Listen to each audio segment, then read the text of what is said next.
영화를 보고 영감을 얻는다거나 해서 그것을 따라해 영화에 누를 끼치는 일이 있습니다.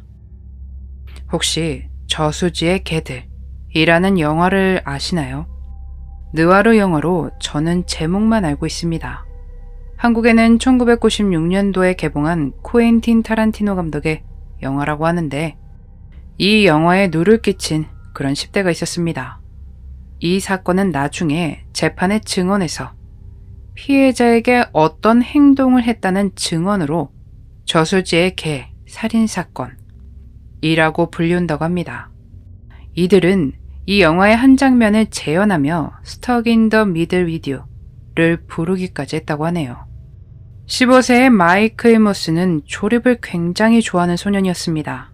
자전거를 분해했다가 다시 조립을 할 정도로 실력이 좋았죠. 특히 오토바이를 참 좋아했었다고 합니다. 마이클은 11살일 때 아버지가 돌아가시게 됐고 그로 인한 충격이 정말 많이 컸습니다. 그러다 보니 생활에도 영향을 미치게 되었고 학업이나 여러 문제로 곤란을 겪습니다. 그는 학교를 다시 다니기 전 특수 교육이 필요한 아이들을 위한 시설을 다니게 되었고 이곳에서 마크 맥키프리, 앨런 벤틀리, 그레이엄 니어리를 알게 됐습니다. 알게는 됐지만 그렇게 막 친했던 사이는 아니었던 것 같습니다.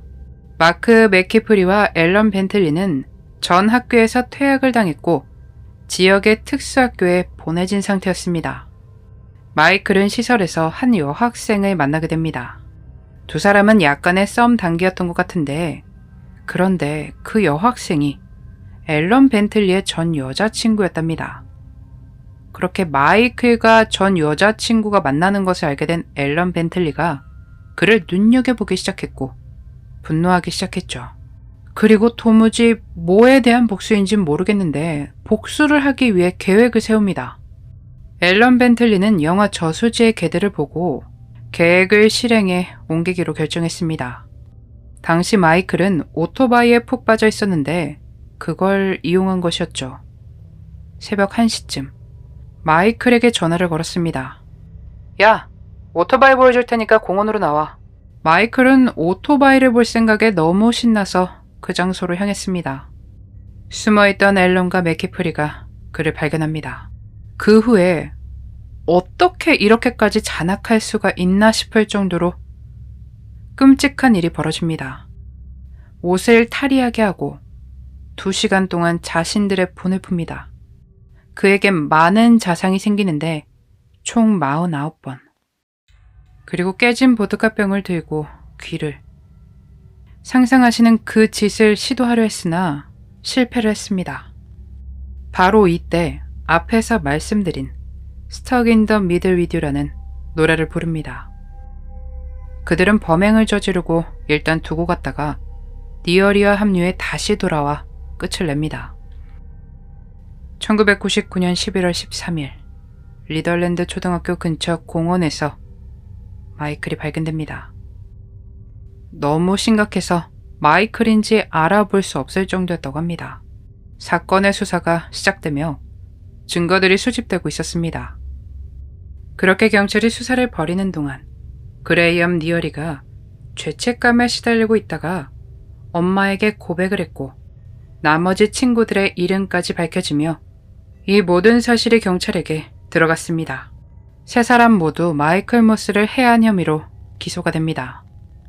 그리고 2000년 7월 26일 리버풀 크라운 법원에서 3명 모두에게 유죄를 내렸습니다.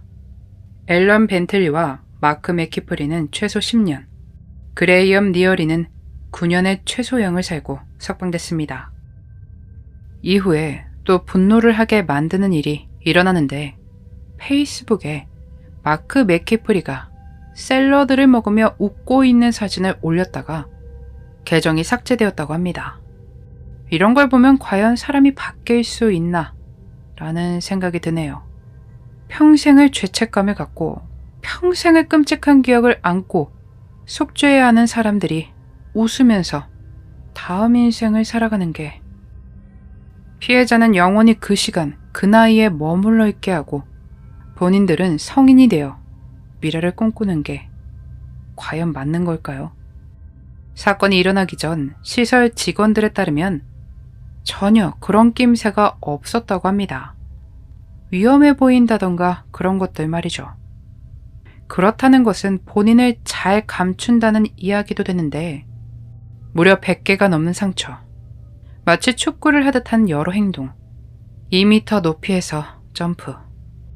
이런 행동을 하는 이렇게 위험한 사람들이 내 주변을 돌아다니게 두어도 괜찮은 것일까요?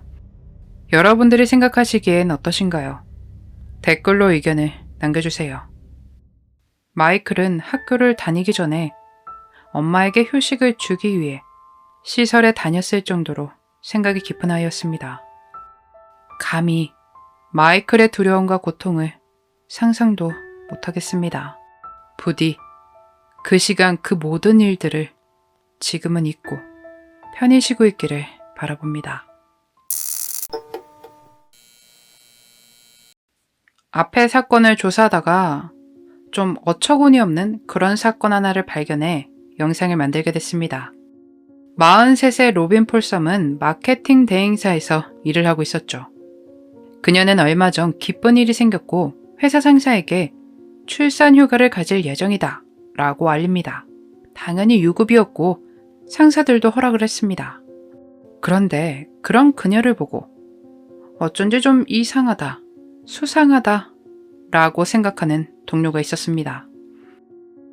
그것에 이상함을 느낀 동료는 조사를 하게 되는데 2021년 3월 그녀의 몸에서 아래로 떨어지는 것을 직접 목격하게 됩니다. 로빈 폴섬이 임신한 것처럼 보이기 위해 배에 무언가를 착용했다는 사실을 알게 된 것이었죠.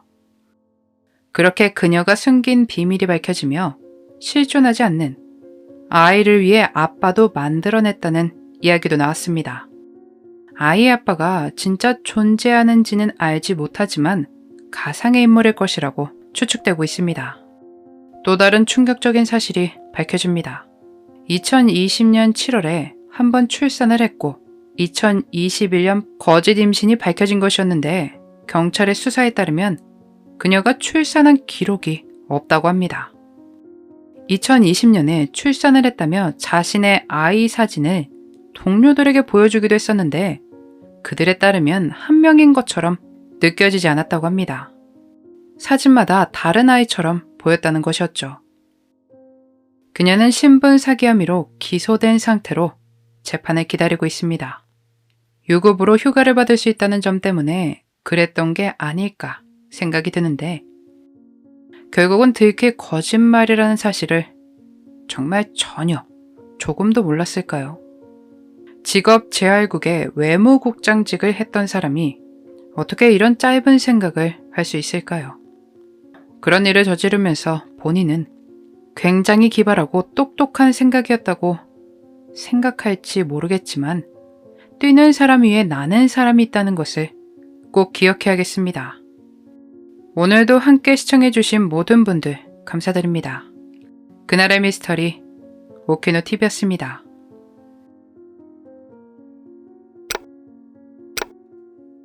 마지막까지 시청해주셔서 감사합니다.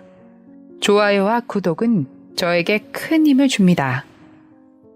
오늘 하루도 수고하셨습니다. 좋은 밤 보내세요.